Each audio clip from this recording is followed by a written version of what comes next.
যে বাজেটের জন্য আমরা কথা বলতে হচ্ছে, আজকে আমাদের দেশ আধা সীমান্তবর্তী নৌ পরিবেশ শিশিক দেশ। এই দেশের জন্য বিশ্ব ব্যাংকের প্রেসক্রিপশন উনি পাঠ করে আমাদের দেশবাসীকে জানিয়েছেন। আজকে আমরা বলতে চাই, এই যে উচ্চবিলাসী বাজেট, এই বাজেটে আমাদের দেশের শ্রমিকের কোন ভাগ্যের পরিবর্তন হবে না, আজকে কৃষকের ভাগ্যের পরিবর্তন হবে না, আজকে যারা নিম্নবিত্ত মধ্যবিত্ত, যারা চাকরিজীবী, অর্থাৎ যারা খেটে খাওয়া মানুষ, তাদের ভাগ্যের কোন পরিবর্তন হবে না। আজকের এই বাজেটে ভাগ্যের পরিবর্তন হবে তাদের।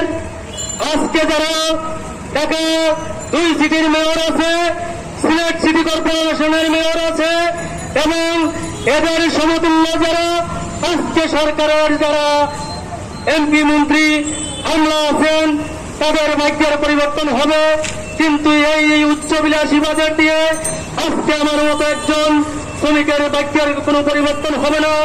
আজকে এই বাজেটে যদি উল্লেখ থাকতো যে এই বাংলাদেশে আজকে শ্রমিকদের জন্য 5টি শিল্প কলকারখানা নির্মাণ করা হবে, তাহলে বুঝতাম ন্যূনতম হলেও কিছুটা হলেও শ্রমিকদের জন্য একটি বাজেট প্রণয়ন করা হয়েছে। আজকে বাজেট করা হয়েছে, সেই গ্যাস ব্যবহার করতে হচ্ছে। কিন্তু এই বাজেটে দেখলাম কোথাও উল্লেখ করা আছে আজকে এই গ্যাসের সিলিন্ডার উপরে কর বৃদ্ধি এবং মূল্য বৃদ্ধি করা হবে।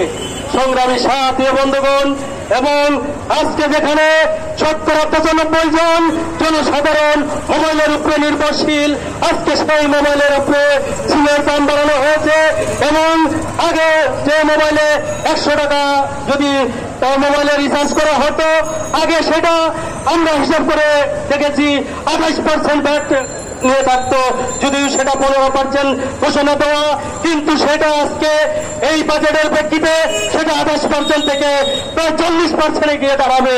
আজকে এই হল শ্রমিক বান্ধব সরকারের উচ্চবিলাসী বাজেট, কৃষক বান্ধব সরকারের উচ্চবিলাসী বাজেট।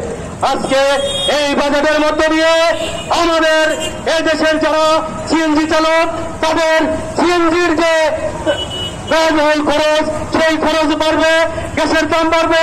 আজকে রিক্সা চালাতে হলে তার মালিককে জমা বেশি দিতে হবে, কিন্তু আজকে পরিবহন ভাড়া বাড়বে, যাতায়াত ভাড়া বাড়বে, বাসা ভাড়া বাড়বে।